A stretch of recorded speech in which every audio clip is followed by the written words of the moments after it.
Let us pray.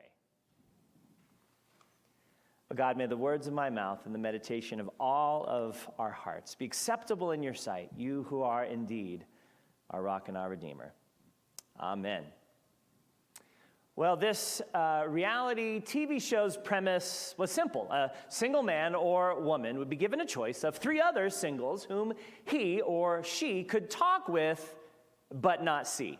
And then after asking a series of questions, the contestant would then choose which one of the three he or she would go out on a date with. And the couple would be awarded an all-expense-paid escorted date to some exotic location. It was called, of course, The Dating Game, and it first aired on ABC on December 20th, 1965, and it ran for over 2 decades. Quite a few future celebrities actually made an appearance on the show before they became famous. People like Burt Reynolds, Farrah Fawcett, Arnold Schwarzenegger, Lindsay Wagner, the original Bionic Woman, John Ritter, Suzanne Summers, Tom Selleck, Maureen McCormick, whom we all know as Marsha Brady, even Steve Martin was on The Dating Game. They also had some episodes where celebrities would come on to get dates, and the three contestants knew that they had a chance to go out with a celebrity like Karen Carpenter from the Carpenters musical duo, and a very, very young Michael Jackson. I think he was 12 or so at this time, and the three girls vying for his date were super cute too. Well, welcome to the 4th week in our current sermon series, Imperfect, the Jacob Saga. We're knee-deep in this incredible story from the book of Genesis about Jacob, son of Isaac, brother to Esau, both of whom he tricked, cheated, and grabbed from what he could. And when we last left our hero, he was trying to escape his brother's wrath because of the trickery that he imposed upon them. Well, his mother, Rebekah, sends him away just until his brother Esau will cool down a bit. Well, Jacob's on his way to his uncle Laban's house, Rebekah's brother, and he's about to experience his own version of the dating game with more than 3 contestants, let me tell you. The narration begins 3 chapters of Jacob's, shall we say, domestic life. Genesis 29, the first 2 verses. And if you don't have your Bible, you can open up the church app, and down on the homepage it says Bible. We'll open it up automatically to Genesis 29. Then Jacob went on his journey and came to the land of the people of the east. As he looked, he saw a well in the field and 3 flocks of sheep lying there beside it. For out of that well the flocks were watered. The stone on the well's mouth was large. Now, the journey that Jacob has undertaken was 550 miles. It would have been about a 2-month journey for him to travel from his home to his uncle's house. And when he arrives in, as the narrator describes, the land of the people of the east, he honestly doesn't really know where he is. No cell phones with GPS service back then, of course. He knows he's close, and he strikes up a conversation with some of the shepherds who have gathered there with their flocks at the well to water them for the day. Well, in the verses that follow, we discover that he is in Haran, the exact location that Jacob set out to reach. And so he asks the shepherds if they've heard of his uncle Laban, and they say, indeed he has. In fact, he's doing very well, they add. And here comes his daughter with his sheep. Verse 7 and 8. Jacob said, look, it is still broad daylight. It is not time for the animals to be gathered together. Water the sheep and go, pasture them. But they said, we cannot until all the flocks are gathered together and the stone is rolled from the mouth of the well. Then we will water the sheep. So Jacob seems rather eager to get the other shepherds out of the way, possibly so he can introduce himself to his cousin with a little bit of privacy. But there's a problem. They can't water the flock, they say, until all of the shepherds arrive. And why? Well, some commentators say it was an equity issue, that they intentionally made the stone on the top of the well so large and heavy that it would take all of the shepherds working together to move the stone off. That way, no one could come and take more than their fair share of the water. Because everyone was there watching. Verses 9 through 12. While he was still speaking with them, Rachel came with her father's sheep, for she kept them. Now when Jacob saw Rachel, the daughter of his mother's brother Laban, Jacob went up and rolled the stone from the well's mouth and watered the flock of his mother's brother Laban. Then Jacob kissed Rachel and wept aloud. And Jacob told Rachel that he was her father's kinsman and that he was Rebekah's son, and she ran and told her father. Okay, so there is a lot going on in these verses. For starters, Jacob, well, he seems to be a little smitten, doesn't he? Right, first he tries to impress Rachel by his lifting prowess. I mean, who said we needed every shepherd here to move this off? I'll do it. Second, he seems overcome by the moment. Could it be maybe love at first sight? He tells her that they're related, and evidently she's hoping he'll stick around a bit, so she runs home to tell her dad.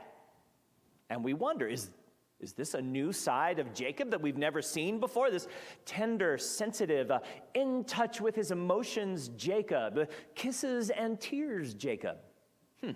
Could it be that this change of venue was all Jacob needed to leave his man of conflict reputation behind and become a new person? I know, we'll believe it when we see it, right? Verse 13. When Laban heard the news about his sister's son, Jacob, he ran to meet him. He embraced him and kissed him and brought him to his house. Jacob told Laban all these things. And Laban said to him, "Surely you are bone and my flesh." And he stayed with him a month. Well, this is a welcome change, isn't it? I mean, not many people back home willingly embrace the trickster Jacob. And I love the line where the narrator says, Jacob told Laban all these things. Wouldn't it have been interesting to hear Jacob's take on the events that had passed that necessitated him coming to visit his uncle? I'm guessing he maybe didn't tell him everything about what had just transpired. The bottom line is Uncle Laban offers to receive Jacob into his home, and they spend the next month together. And I'm sure Jacob must have thought how wonderful it is to live in a household that is free of drama and conflict, right? Yeah. Verse 15. Then Laban said to Jacob, "Because you are my kinsman, should you therefore serve me for nothing? Tell me, what shall your wages be?"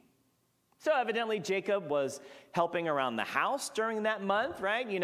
Chipping in with the family chores, maybe offering to help Rachel the shepherding duties as she undergoes. Anyway, now the seemingly kind and generous Uncle Laban, thinks it's time for Jacob to get paid for his endeavors. And he actually asks Jacob, "What do you want? Just set your own wage." I mean, he must not know Jake's reputation of grabbing for things beyond his reach, right? And then, as if out of nowhere, the narrator drops a bombshell. Verses 16 and 17. Now Laban had 2 daughters. The name of the elder was Leah, and the name of the younger was Rachel. Leah's eyes were lovely, and Rachel was graceful and beautiful. Now, readers who have been paying attention, have been journeying with us over these weeks in this sermon series, should have had a red flag pop up as soon as the words elder and younger appear in the storyline. Why? Because we know how Jacob felt about being the younger brother and that reversal of fortune that he and mother engineered to get the blessing that was reserved for his older brother Esau. Well, now we have another story about older and younger siblings, and we have to wonder, is there going to be an encore performance of that reversal in this chapter of Jacob's story? Nora Lofts, in her book, Women in the Old Testament, 20 Portraits, writes this telling statement. She says, "No verse ever written surpasses that for subtlety, for compression, for significance. And no writer has ever done more with those last 9 words." Isn't that the truth? Scholars will tell you that the phrase, "Leah's eyes were lovely," is actually a very difficult one to translate.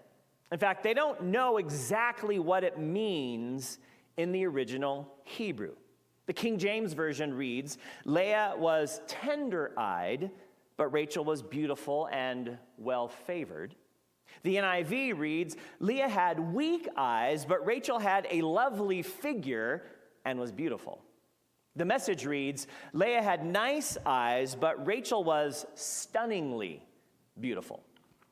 So basically, the best that we can come up with is that this is the biblical equivalent of saying that Rachel was drop-dead gorgeous, and Leah, well, she had a nice personality.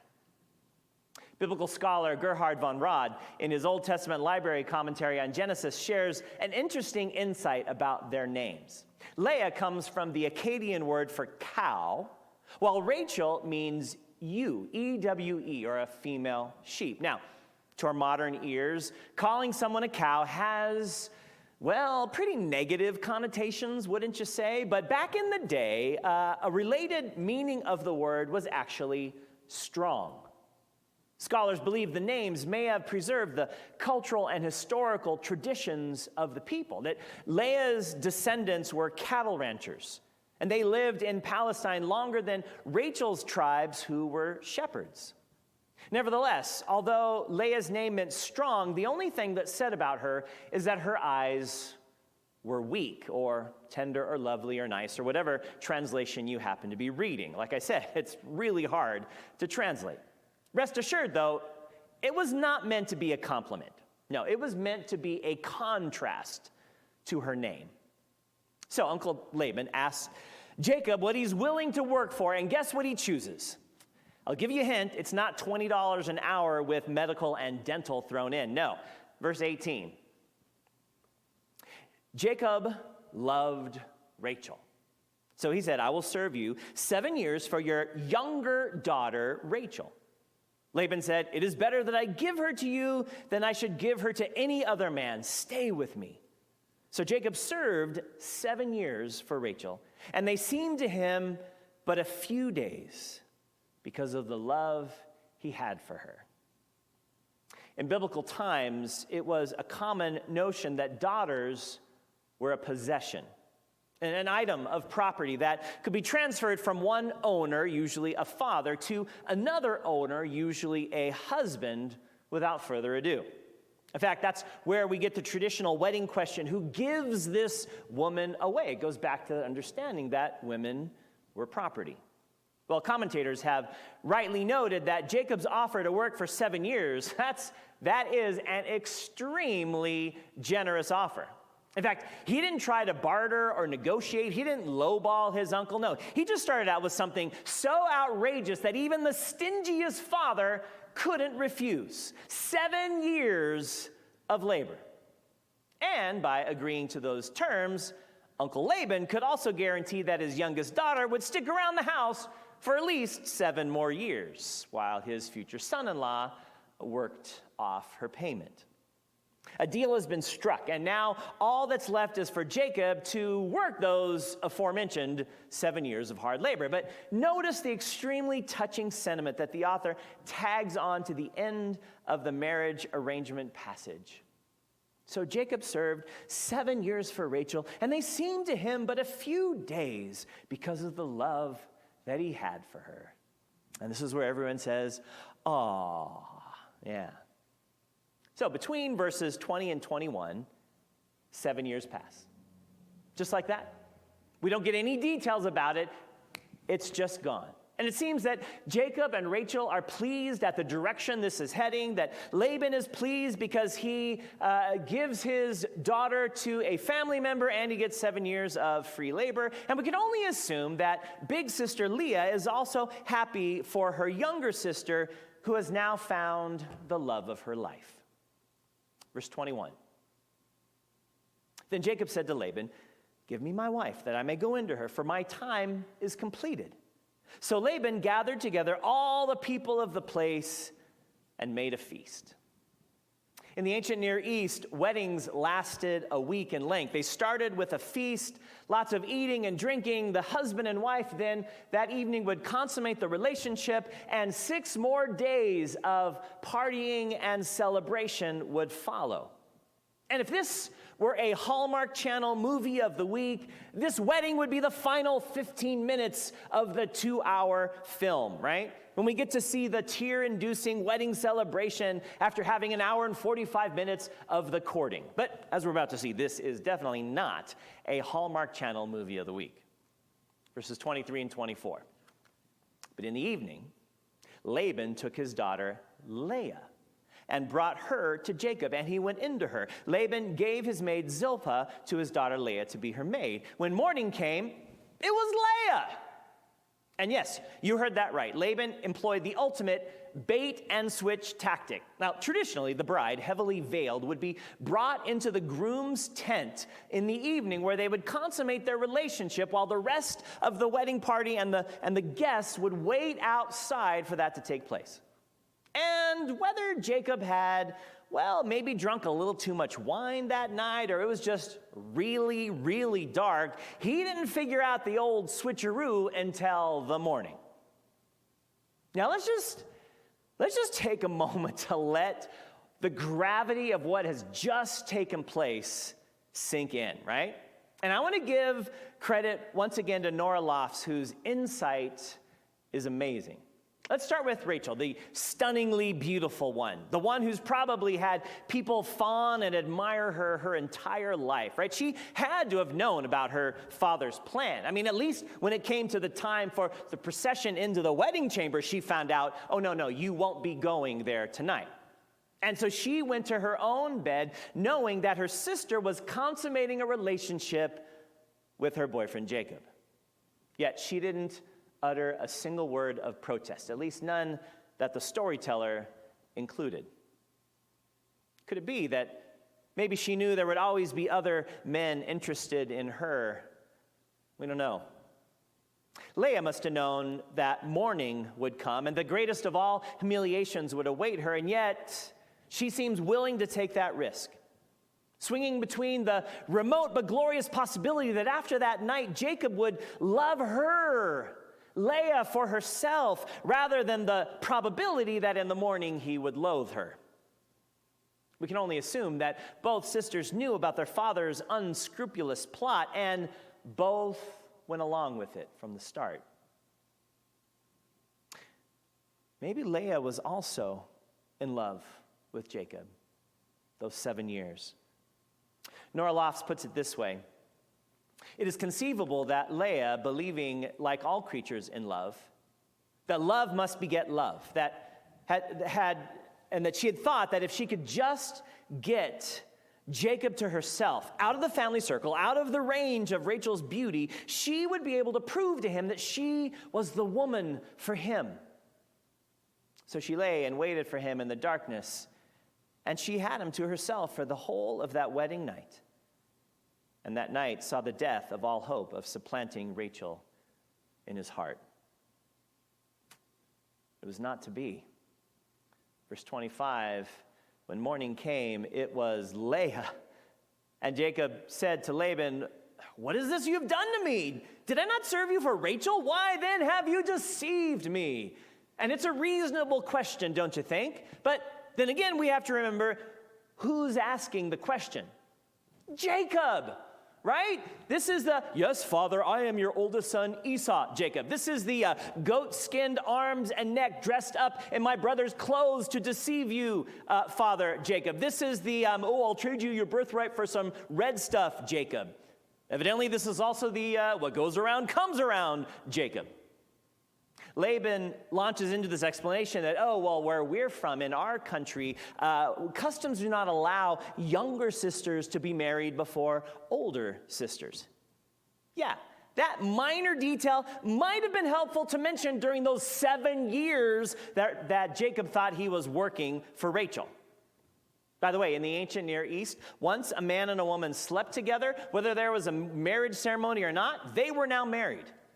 When you consummated the relationship, that physical intimacy legally bound a man and a woman together forever. So Jacob and Leah, they were a done deal. Till death do us part. But good old Uncle Laban knew that Jacob had it bad for his youngest daughter, so he offered what he thought was a workable situation.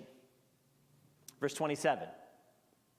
Complete the week of this one, he says about the wedding to Leah, and we will give you the other also in return for serving me another 7 years. Now, if you're keeping score at home, this is a total of 14 years of work for Rachel. And of course, you know that Jacob said yes. Why? Because, well, Rachel offered more than just a nice personality.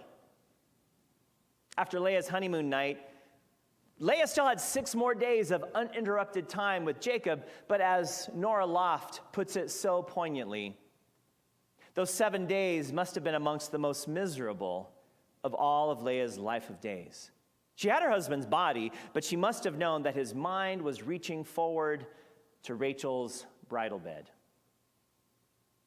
Now, there's nothing in the story that indicates that Rachel and Leah ever had any real hostility toward each other. No sense that they had grown up being rivals or had fought over boys in the past. This standalone incident seems to be a first for them, and you can't help but sense just how life-changing it was for them both.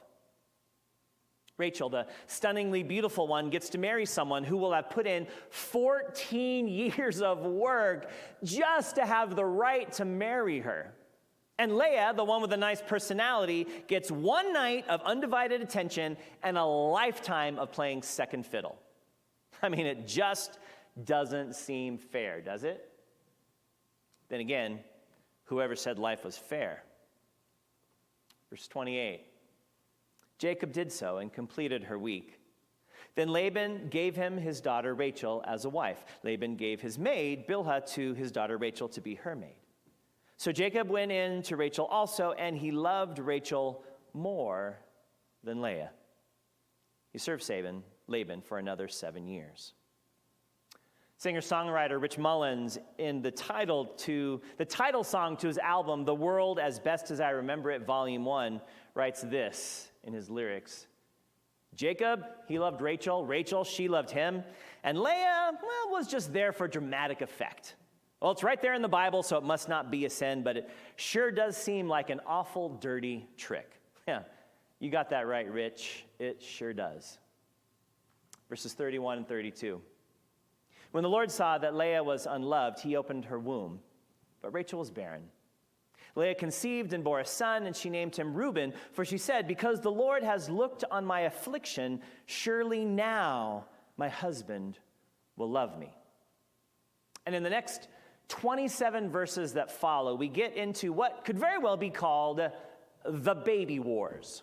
Right? It all starts with barrenness, something, again, that we're quite familiar with in the story. It happened to his grandparents, Abraham and Sarah. It happened to his parents, Isaac and Rebekah. Now it's happening to him, Jacob and Rachel. Walter Brueggemann notes that in this extended family, there is no easy, natural way to the future.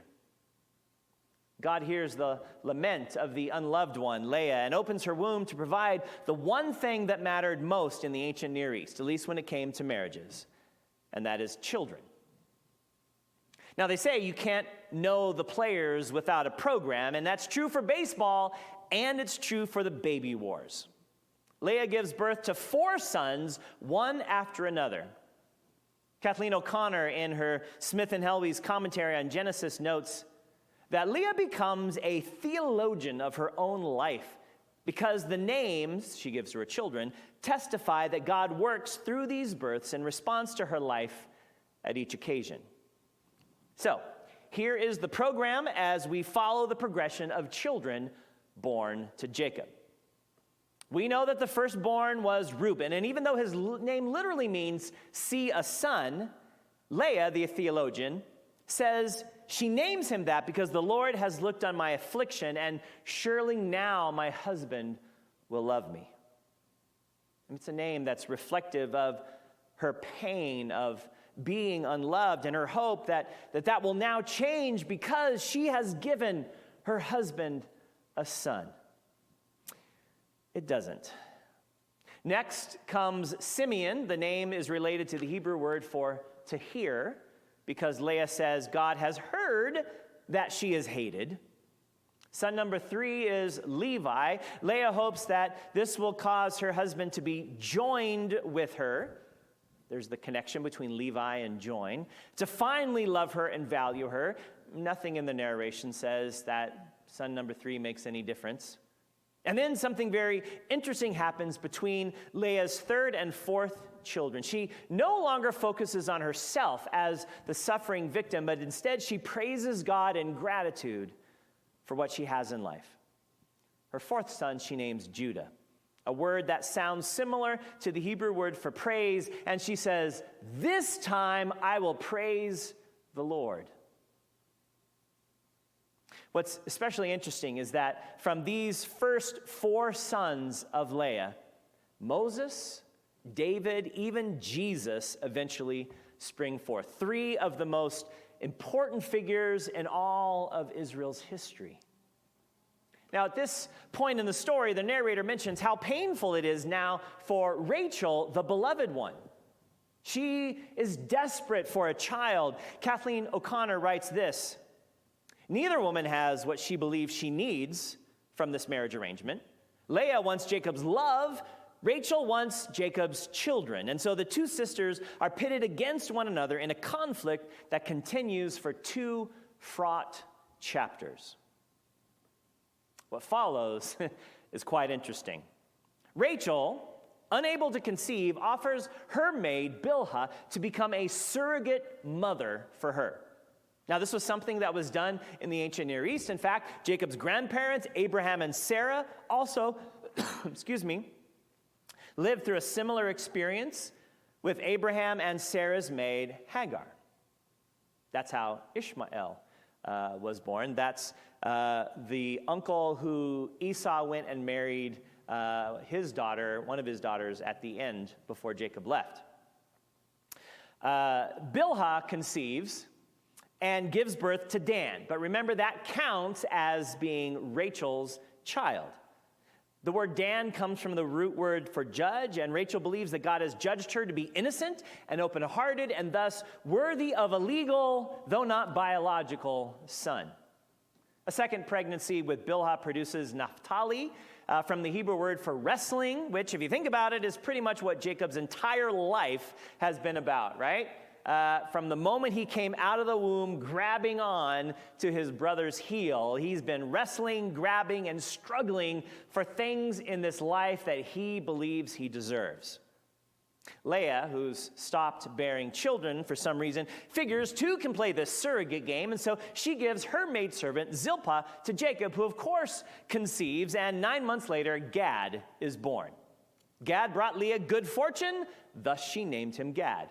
A second pregnancy with Zilpah brings Asher into the world. Asher means happy, and Leah believes that all the women in the world will now call her happy because of her 6th son, again, albeit a surrogate one.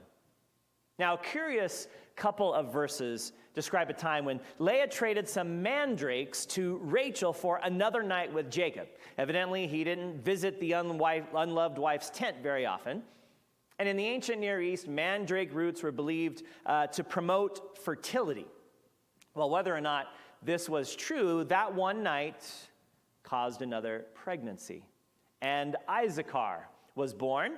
Biological son number 5, legal son number 7 to Leah, in case you're still keeping score at home. And if you're wondering, the name Issachar sounds close to the Hebrew word for to hire, which goes back to that mandrake trade.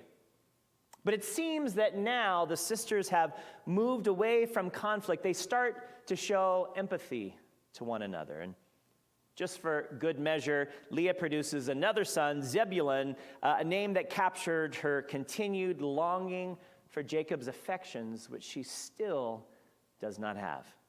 And then almost as an afterthought, the narrator tells us, Leah had one more child, the first and only girl in this entire saga, Dinah. And she's the only child born in the story with no interpretation given to her name.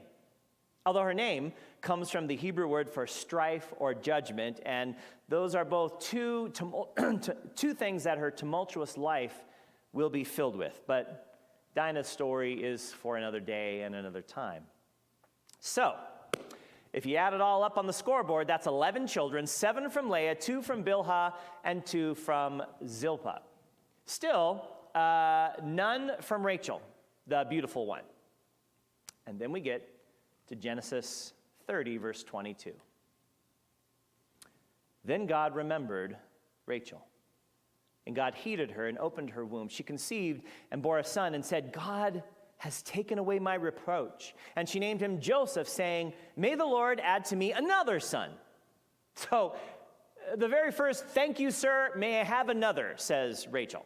Right? Joseph's name suggests that one child is not enough for her, when in fact Joseph will become the most significant of all of Jacob's children, though he himself will have a wild and crazy saga of his own, one which his grandfather would indeed be proud.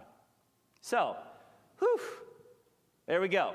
Are you tired yet? I mean, just thinking about all those births is exhausting, though it's surprisingly quite appropriate for a Mother's Day sermon, don't you agree?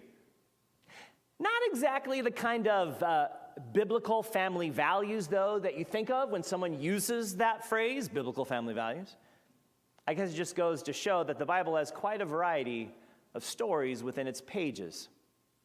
Kathleen O'Connor mentions that this story isn't given to us as something we should emulate in our own lives and relationships. Of course not. Instead, it's a testimony to how God remains faithful to God's promises. And despite the challenges that life throws in one's pathway. Now remember, this is a story about the people of Israel and their crazy, hard-to-believe history of how they came to be. A history made up of, dare I say it, imperfect human beings. People who love and want to be loved in return. People who have deep longings and hurts and seek to be truly known by one another and to be understood by God. People just like you and me.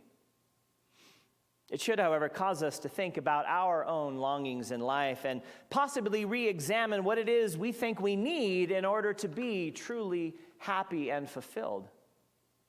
Might we be able instead to find peace and contentment in whatever life brings, the seemingly ups and downs of it. This is something that Jacob struggled with greatly, as did his 4 wives. But let us not forget that Jacob arrived in Haran with God's blessing and God's promise, a promise that started in his mother's womb. It was reiterated by his father Isaac, first reluctantly and then quite intentionally, and then it was confirmed by God through a vision along this journey to Haran. What does it mean to be chosen and beloved by God despite one's obvious imperfections? Well, it's something that each one of us carries as well. May we never forget that. And hey, give thanks for your mom today, because she probably went through a whole lot more than you're aware of to help bring you to where you are today. Thanks be to God for our moms, for this story, for all of our imperfections. And all God's people said, amen.